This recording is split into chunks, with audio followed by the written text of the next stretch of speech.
ইভা, ইভা, ইভা তুমি কিন্তু খুব খারাপ করছো ইভা। ইভা আমি বলে দিচ্ছি, ভালো হবে না বলে দিচ্ছি। তুমি এত নিচে নামতে পারো না। তুমি আমার স্ত্রী, এই বাড়ির বাড়িওয়ালা আমি, আর তুমি বাড়িওয়ালি।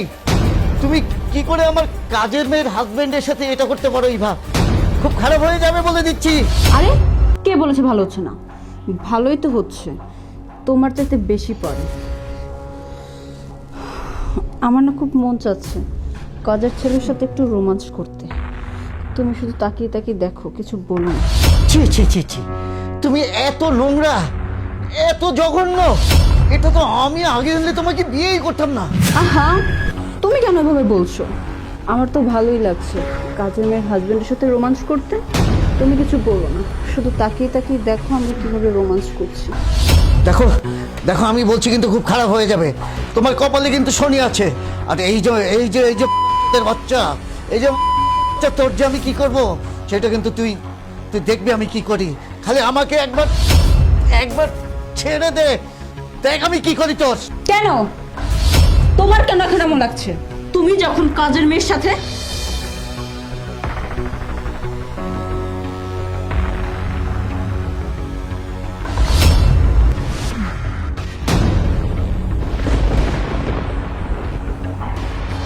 স্যার, এখন আপনার খুব পুড়তে আছে না, বুকের মধ্যে জ্বলতে আছে স্যার, তাই না?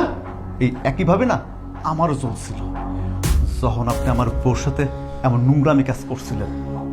আপনার অনেক বিশ্বাস করতাম স্যার, আপনার অনেক প্রশংসা করতাম যে আমাকে স্যার ম্যাডাম দুজন অনেক ভালো মানুষ। তবে ম্যাডাম সত্যি খুব ভালো মানুষ, আপনার মতো কেউ জানোয়ার না। কেমনে করে পালেন স্যার? হ্যাঁ, যে মানুষটা নাকি আপনার বাড়িতে কাজ করে, আপনাকে ঘরটা সুন্দর করে সাজায় রাখে, তার জীবনটা আপনি নষ্ট করে দিতে, তার জীবনটা আপনি আগুছলা করে দিতে। আমি পারতাম আপনাকে পুলিশে দিতে, আমি পারতাম সাহেব আপনার সম্মানটা নষ্ট করতে, কিন্তু সেটা করি নাই। এই যে ম্যাডাম দেখতেছেন না, ম্যাডাম আমাকে শিখাই দিছিল এই যে ছোট্ট একটা নাটক করছি মাত্র। ম্যাডামের সঙ্গে আমার কোনো অবৈধ সম্পর্ক নেই সাহেব। আমরা গরিব মানুষ, পেটের দায়ে মানুষের বাসায় কাজ করতে হয়। আমার বউর আপনার বাসায় পাঠাইছিলাম কাজের জন্য অনেক বিশ্বাস করে। আপনাকে মতো বড় লোক যদি আমাকে মতো গরিব মানুষের ইজ্জতের দিকে হাত দেয়, তাহলে বিশ্বাস কোথায় রইল?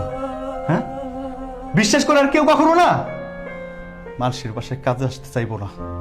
খালি আপনাদের মতো কিছু জানোয়ার আছে এই ভয়ে।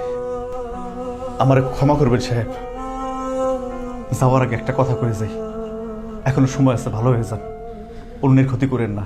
কথায় আছে না, অন্যের জন্য কুয়া খুললে সেই কুয়ায় নিজেকে পড়তে হয়। কথাটা মাথায় রেখে আসি আসি ম্যাডাম।